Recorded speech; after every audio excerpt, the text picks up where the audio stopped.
उत्तराखंड जनता की आवाज़ में हमारा आज हम पहुंचे हैं 72 वार्ड नंबर में भेड़ाघास में। यहाँ पर हमारे साथ मौजूद है आलोक कुमार सर।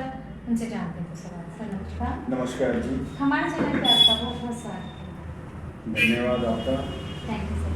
सर हम आपसे जानना चाहेंगे जिस तरह से आपका कार्यकाल चल रहा है, 15 साल हो गए आपको कार्यकाल में। जी। तो क्या क्या आपको लगता है जिस तरह से आपके कार्यकाल में सबसे पहली प्राथमिकता आपने जो अपने क्षेत्र वासियों के लिए की हुई है या आप आगे करना चाहते हैं, बताना चाहेंगे? ये तो सबसे पहले मैं आपका धन्यवाद करता हूँ। Thank you sir. आप जो है अपने इस न्यूज़ चैनल के माध्यम से मेरे से जुड़े। आप कार्यों की बात करें तो मुझे लगभग तीसरा मेरा कार्यकाल है पार्षद का।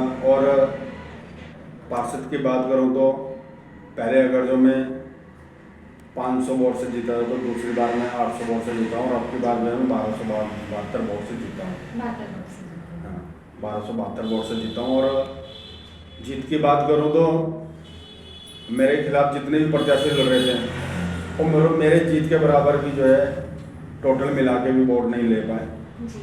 और इसका जो कारण रहा कि हम पब्लिक से जुड़े हुए आदमी हैं और पब्लिक के लिए 24 घंटे हम तत्पर रहते हैं, तो उसका फ़ायदा हमें मिला। और मैं कार्य की बात करूं तो आप वार्ड नंबर 72 देरा खास पूरा वार्ड घूम के देख लीजिए, आपको कहीं पर एक खड्डा नहीं मिलेगा और कहीं आपको सड़क खराब नहीं मिलेगी, कहीं नालियों में बहुत ज़्यादा गंदगी भी नहीं मिलेगी। तो ये कार्य हमारे, मैं आपके माध्यम से धन्यवाद करता हूँ अपने जो है अपने विधायक विनोद चमोली जी का, और साथ में अपने मेयर और पूर्व के मेयर सुनील गामा जी का और वर्तमान मेयर सौरभ थपलियाल जी का।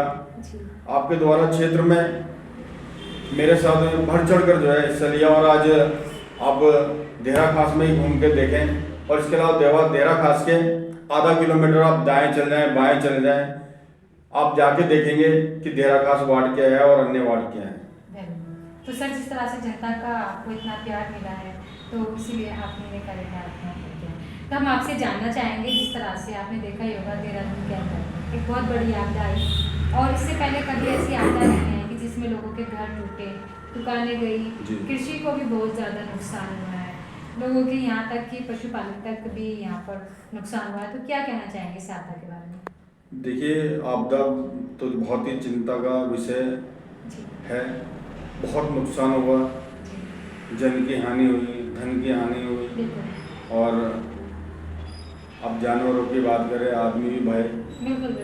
और लेकिन पूरा उत्तराखंड में इस तरह आपदा आई और भगवान का शुक्र हमारे ऊपर है। प्रत्येक जो है साल आपदा हमारे देहरा खास में भी आती थी, लेकिन इस बार हमारे यहाँ कुछ भी ना तो सड़कें टूटी, ना कहीं पानी का भरा हुआ, नहीं कुछ हुआ। इसके लिए मैं अपने विधायक और अपने पूर्व मेयर और अपने नेताओं का बहुत धन्यवाद करता हूँ, क्योंकि समय रहते उनके साथ मिलकर हमने बैठ के योजनाएं बनाई और उस काम को किया जिसका नतीजा हमें अच्छा मिला। सर क्या आपने PWD द्वारा सीवर लाइन वगैरह का भी निर्माण कराया है? हमारे वार्ड नंबर 72 देरा खास में कोई गली मोहल्ला कोई घर ऐसा नहीं छूटा जहाँ पर सीवर लाइन का कनेक्शन नहीं है। और जो सीवर लाइन का कार्य जिस संस्था ने किया है ADB के द्वारा, उन्होंने पूरी सड़कें बनाई, उन्होंने नालियाँ बनाई और 5 साल तक मेंटेनेंस उसी कंपनी का है, जिसका हमें बहुत बढ़िया फायदा मिला। और इसके लिए मैं धन्यवाद करता हूँ जो कि इतना बड़ा विजन लेके हमारे प्रधानमंत्री चल रहे हैं नरेंद्र मोदी जी, उन्हीं का विजन है, उन्हीं की देने की 5 साल की मेंटेनेंस भी जो है हम लोगों को मिलती है। सर हम आपसे जानना चाहेंगे जिस तरह से उत्तराखंड के अंदर नशे का कारोबार बहुत तेजी से बढ़ा है, छोटे छोटे बच्चे इसकी चपेट में आ रहे हैं। आपने देखा ही होगा बाहर कॉलेज के लड़कियां लड़के छोटी उम्र के ही बच्चे बहुत ज़्यादा नशा कर रहे हैं। बिंदालपुर पे देखा जाए तो बहुत ज़्यादा खुलेआम नशा बिक रहा है। तो आप क्या कहना चाहेंगे सरकार से, क्या अपील करेंगे शासन प्रशासन को लेकर, क्या कहना चाहेंगे? देखो, आपने बहुत अच्छी बात कही नशे के लिए। और इस समय जो हमारा युवा जिस दिशा में जा रहा है बहुत गलत दिशा है नशे की। और इसके लिए मैं आपको कहूँ तो एक समुदाय के लोग जो अपना नशा नहीं करते लेकिन हमारे समुदाय को बिगाड़ना चाह रहे हैं, ऐसे लोग भी काम कर रहे हैं, जिसको हमने कई बार पकड़ा भी है और उनको हमने थाने में बंद भी कराया है।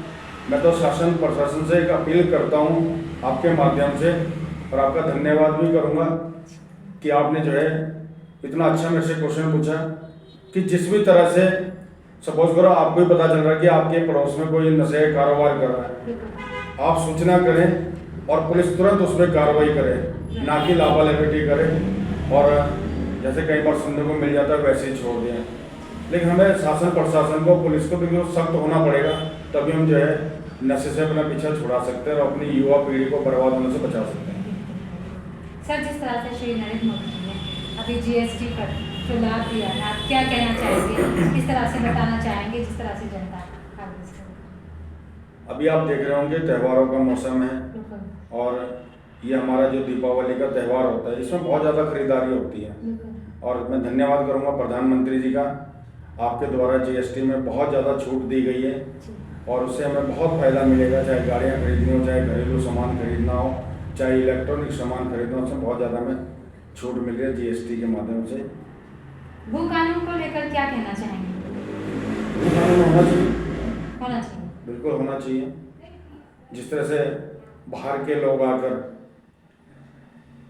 अपने यहाँ पर ज़मीनें खरीद रहे हैं, कब्जे कर रहे हैं और हमारे जो अधिकार हैं उनको छीन रहे हैं, तो ये तो भू कानून लागू होना चाहिए और सख्ती से लागू होना चाहिए। जिस तरह से देखा जाता है प्राइवेट स्कूलों में बहुत ज़्यादा फीस बढ़ गई है, कोई आम फैमिली बच्चों को पढ़ाने में बहुत ज़्यादा हो रही है, तो क्या कहना चाहेंगे जिस तरह से बच्चे पढ़ नहीं पा रहे हैं? और जी, मेरा तो एक अनुरोध है अपने शासन प्रशासन से कि जो किताबें हम लोग सरकारी स्कूलों में पढ़ा रहे हैं, मैं भी बात करूँ तो मेरी बिटिया भी केंद्रीय विद्यालय में पढ़ती है, मैं कह रहा हूँ जो किताबें वो हम उनको दे रहे हैं वो सभी को किताब दे दें तो एक ऐसा हो जाएगा, कहीं ना किताबों की मारा मारी होगी ना फीस के लोगों को पता चलेगा कि सरकारी स्कूल में भी कोर्स है और यहाँ पर भी है, तो जो है बहुत फर्क पड़ेगा उसका, बहुत फर्क पड़ेगा। सर, हमारा एक लास्ट क्वेश्चन है आपसे, जिस तरह से देखा जा रहा है कि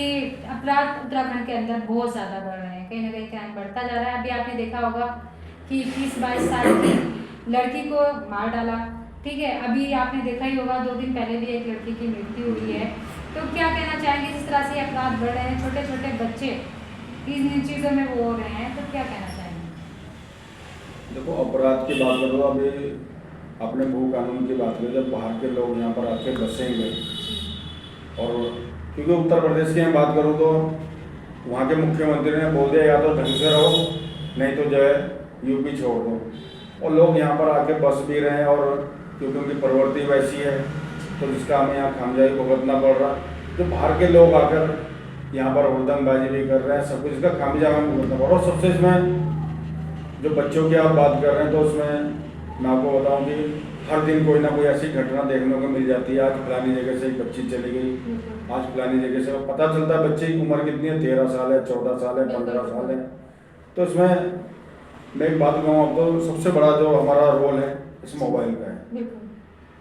हमें अपने बच्चों की तरफ ध्यान देना चाहिए कि मोबाइल में बच्चा क्या कर रहा है, इंस्टाग्राम चला रहा है, फेसबुक चला रहा है, व्हाट्सअप चला रहा है, और उसके बाद सबसे बड़ी बात है इसमें तुरंत उसने डिलीट मार दिया और घर वालों को भी झुठला दिया, मैं तो कुछ नहीं, मतलब बच्चे अपनी पढ़ाई कर रहा था।